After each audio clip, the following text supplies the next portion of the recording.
Praise the Lord. കർത്താവിൻ്റെ ധന്യതിരുനാമം ഈ പ്രഭാതത്തിൽ മഹിമപ്പെടുമാറാകട്ടെ.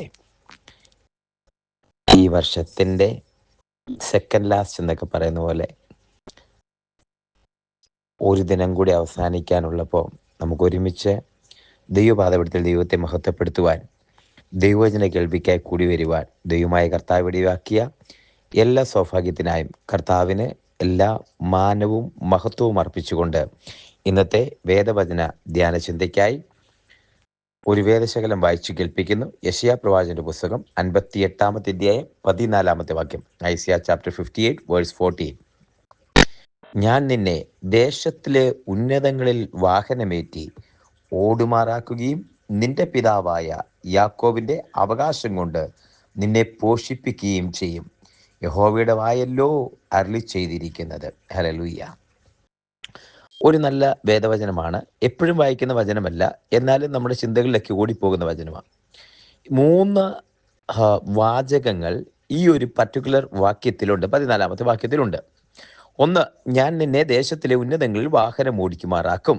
ഇത് ഇസ്രായേൽ ജനതയോടുള്ള, ദൈവജനത്തോടുള്ള, പഴയ നിയമ ഇസ്രായേലിനോടുള്ള ഒരു അവരോട് മാത്രമുള്ള ഒരു എക്സ്ക്ലൂസീവ് വാക്യമാണ്. ഞാൻ നിന്നെ ദേശത്തിലെ ഉന്നതങ്ങളിൽ വാഹനം ഓടിക്കുമാറാക്കും.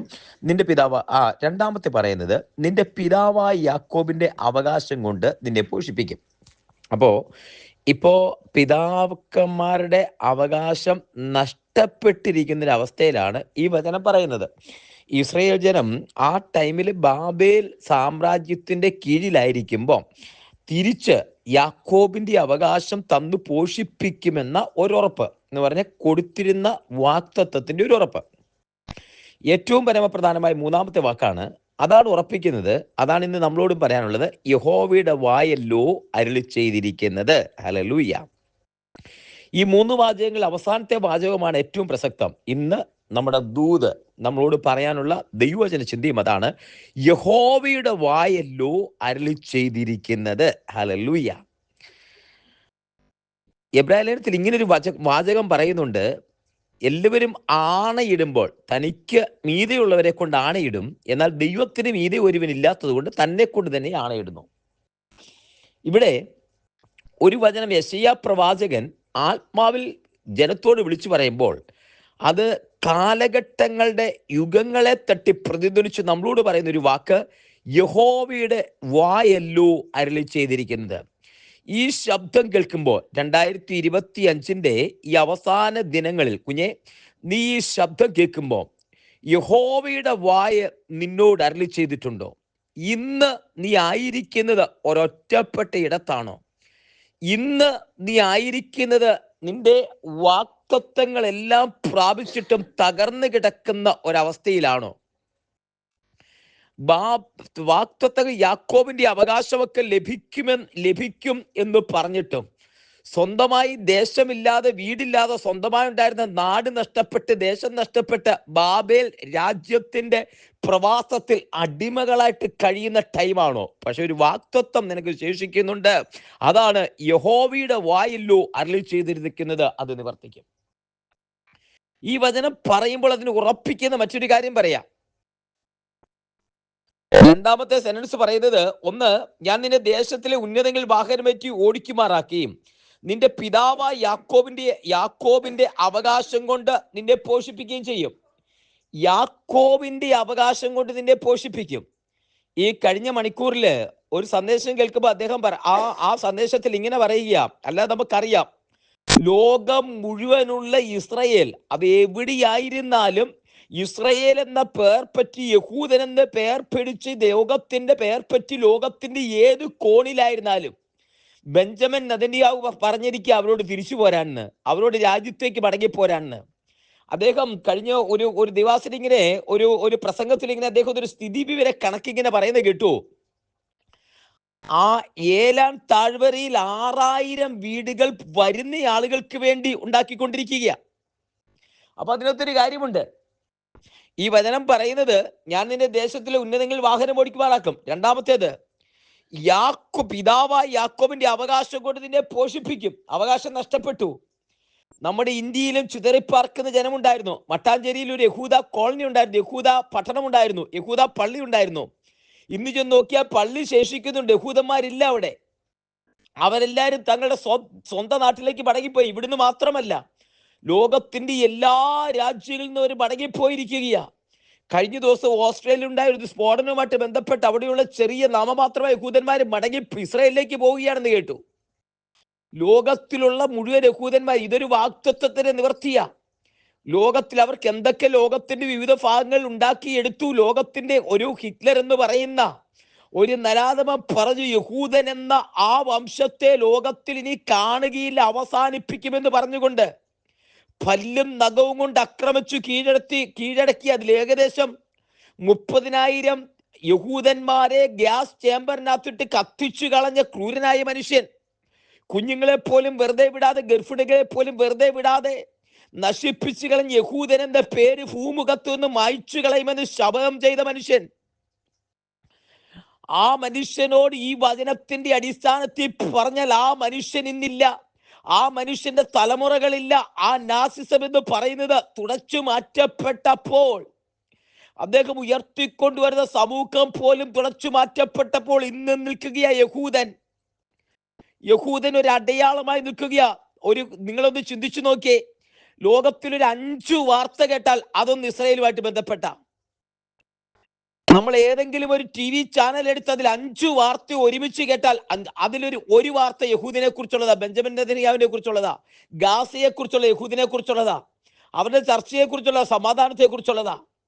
ലോകത്തിലെ ഏത് നേതാക്കന്മാർ, ഈവൻ മാർപ്പാപ്പയാകട്ടെ, ഏത് ഡൊണാൾഡ് ട്രംപ് ആകട്ടെ, പുടിനാകട്ടെ, ലോകത്തിലെ ഏത് രാഷ്ട്ര തലവന്മാർ പറഞ്ഞാലും ആ പറയുന്നതിനകത്ത് സമാധാനത്തിന്റെ കാര്യം പറയുമ്പോൾ ഒന്ന് ആ പാശ്ചാത്യ രാജ്യത്തെ പശ്ചിമേഷ്യൻ രാജ്യമായ ഇസ്രായേലിനെ കുറിച്ചും ചുറ്റുപാടിനെ കുറിച്ചുമുള്ളതാ.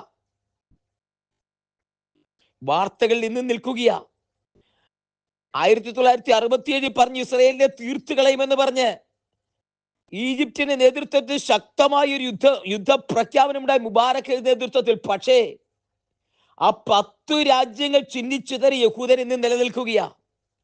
ഇതിന്റെ ഒരൊറ്റ വാക്ക് പറയാം, ഇതാണ് അവസാനത്തെ വാക്കിന്റെ പ്രാധാന്യത. യഹോവയുടെ വായല്ലോ അരുളി ചെയ്തിരിക്കുന്നത്, ഞാൻ നിന്റെ ദേശത്തിലെ ഉന്നതങ്ങളിൽ വാഹനം ഓടിക്കുമാറാക്കും. അടുത്ത വചനം പറയുക, യാക്കോബിന്റെ, നിന്റെ പിതാവായ യാക്കോബിന്റെ അവകാശം കൊണ്ട് നിന്നെ പോഷിപ്പിക്കും. അവകാശം ആരൊക്കെ കൈയടക്കിയാലും ഇല്ലെന്ന് പറഞ്ഞാലും ആ അവകാശം നിനക്ക് തിരികെ നൽകപ്പെടും. കാര്യം ഇത് അരുളി ചെയ്തിരിക്കുന്ന യഹോവയാണ്. ഇത്രയും കാര്യങ്ങൾ പറഞ്ഞു വെക്കുമ്പോൾ ഏകദേശം AD 100 തുടങ്ങി 1948 വരെ ഒരു രാജ്യമില്ലാതെ, ഒരു ഇസ്രായേൽ എന്ന രാജ്യമില്ലാതെ, യഹൂദന് രാജ്യമില്ലാതെ ചിന്നിച്ചിതറി ലോകത്തിന്റെ ഭാഗത്ത് കിടക്കുമ്പോൾ വേറെ എല്ലാ ജാതികളും വംശങ്ങളും ചിതറി പാർത്തുന്ന തകർന്നു പോകും അത്രേ കാലത്തിനുള്ളിൽ. പക്ഷേ യഹൂദൻ ഉള്ളിടത്ത് തകർന്നില്ല, അവൻ യഹൂദനായി നിലകൊണ്ടു മടങ്ങിച്ചെന്നു. 1948 സ്വന്തം സാമ്രാജ്യം ഉണ്ടാക്കി. ഇന്നും ഞാൻ മുമ്പേ പറഞ്ഞതുപോലെ ഘടികാരത്തിൽ, നാഴികക്കല്ലിൽ യഹൂദൻ യഹൂദൻ യഹൂദൻ അത് കേൾക്കുകയാ, ഇസ്രായേൽ ഇസ്രായേൽ എന്ന് കേൾക്കുകയാ. എന്താ ബാക്കി? എല്ലാ രാജ്യങ്ങൾക്കും ഒരു അസ്തിത്വം നഷ്ടപ്പെട്ടപ്പോഴും, അവരുടെ പാരമ്പര്യം നഷ്ടപ്പെട്ടപ്പോഴും ഇത് നഷ്ടപ്പെടാത്ത കാര്യം യഹോവയുടെ വായല്ലോ അരുളി ചെയ്തിരിക്കുന്നത്. കുഞ്ഞെ, യഹൂദൻ വലിയവനാണെന്ന് പറയാനല്ല ഇത് പറഞ്ഞത്, മറിച്ച് നിന്നോടൊരു വാഗ്ദത്തം ദൈവം പറഞ്ഞിട്ടുണ്ടെങ്കിൽ, നിനക്ക് വേണ്ടി ഒരു വാഗ്ദത്തം തന്നിട്ടുണ്ടെങ്കിൽ, ഈ ആണ്ടിന്റെ അവസാന നിമിഷങ്ങളിലും ദൈവമേ എൻ്റെ വാഗ്ദത്തം നിവർത്തിയായില്ലല്ലോ എന്ന് പറഞ്ഞ് കാത്തിരിക്കുന്നുണ്ടെങ്കിൽ നിന്നോട് പറയാൻ ഒരൊറ്റ ദൂതുണ്ട്. ആ ദൂതാണ് യഹോവയുടെ വായല്ലോ അരുളി ചെയ്തിരിക്കുന്നത്. കുഞ്ഞെ, യഹോവയുടെ വായ് നിന്നോട് അരുളി ചെയ്തിട്ടുണ്ടെങ്കിൽ അത് നിവർത്തിയാകും. യഹോവയുടെ വായ് അരുളി ചെയ്തിരിക്കുന്നത് നിനക്ക് വേണ്ടി നിവർത്തിയാകും, നിന്റെ തലമുറയ്ക്ക് വേണ്ടി നിവർത്തിയാകും.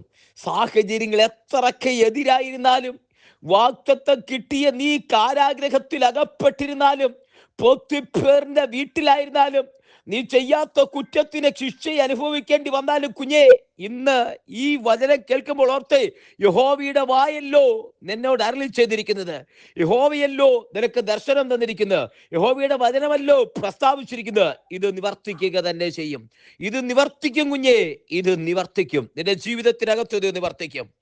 മടുത്തു പോകരുത്. യഹോവയുടെ വായല്ലോ അരുളി ചെയ്തിരിക്കുന്നത്. നെഞ്ചത്ത് കൈവച്ച് നീ ആ വചനം ഏറ്റെടുത്തോ. യഹോവയുടെ വായല്ലോ അരുളി ചെയ്തിരിക്കുന്നത്. അത് ഏറ്റെടുത്തോ. വാഗ്ദത്തം നിവർത്തിക്കും. ദൈവകരങ്ങളിലേക്ക് സമർപ്പിക്കാം. ഒരുമിച്ച് പ്രാർത്ഥിക്കാം. സ്വർഗീയ പിതാവേ, ഞങ്ങൾ ചേർന്ന് ജനത്തെ അനുഗ്രഹിച്ച് പ്രാർത്ഥിക്കുന്നു. അങ്ങയുടെ നാമത്തില് ഈ വചനം കേൾക്കുന്ന സകലവരെയും അനുഗ്രഹിച്ച് പ്രാർത്ഥിക്കുന്നു. യഹോവയുടെ വായല്ലോ അരുളി ചെയ്തിരിക്കുന്നത്. ഇന്ന് കാണുന്ന സാഹചര്യങ്ങൾ എത്രയൊക്കെ തകർന്നതായാലും, എത്രയൊക്കെ നെഗറ്റീവായിട്ട് ഫീൽ ചെയ്തതാണെങ്കിലും, ദൈവമേ, ഈ ജനത്തിന് വേണ്ടി, ഈ വചനം ഏറ്റെടുത്ത് വിശ്വസിക്കുന്നവർക്ക് വേണ്ടി യഹോവയുടെ വായല്ലോ അരുളി ചെയ്തിരിക്കുന്നത് നിവർത്തിക്കുന്ന ദൈവം കൂടെയുണ്ട്. നിവർത്തിക്കുന്ന ദൈവം കൂടെയുണ്ട്. ആത്മാവിൽ ജനത്തെ അനുഗ്രഹിച്ച് പ്രാർത്ഥിക്കുന്നു. ദൈവം അത് നിവർത്തിക്കുന്നതിനായി നന്ദി. അങ്ങയുടെ നാമത്തിൽ അനുഗ്രഹിക്കുന്നു. യഹോവ കൂടിയിരിക്കും. ആത്മാവിൽ ജനത്തെ അനുഗ്രഹിക്കുന്നു. യഹോവയുടെ വായല്ലോ അരുളി ചെയ്തിരിക്കുന്നത് അത് ഞങ്ങൾ ഏറ്റെടുക്കുന്നു, റിസീവ് ചെയ്യുന്നു, തൃക്കരങ്ങളിലേക്ക് സമർപ്പിക്കുന്നു. ജനത്തെ അനുഗ്രഹിക്കുന്നു. അങ്ങയുടെ നാമത്തിൽ അനുഗ്രഹിച്ച് പ്രാർത്ഥിക്കുന്നു. പിതാവിന്റെ പുത്രന്റെ പരിശുദ്ധാത്മാവിന്റെ നാമത്തിൽ കേൾക്കുന്ന എല്ലാവരെയും അനുഗ്രഹിക്കുന്നു. പ്രാർത്ഥന കേട്ടിയാൽ സ്തോത്രം. യേശുവിൻ നാമത്തിൽ തന്നെ. ആമേൻ, ആമേൻ, ആമേൻ. കർത്താവ് എല്ലാവരെയും അനുഗ്രഹിക്കട്ടെ. God bless you. നാളെ നമുക്ക് വീണ്ടും കാണാം. Thank you so much.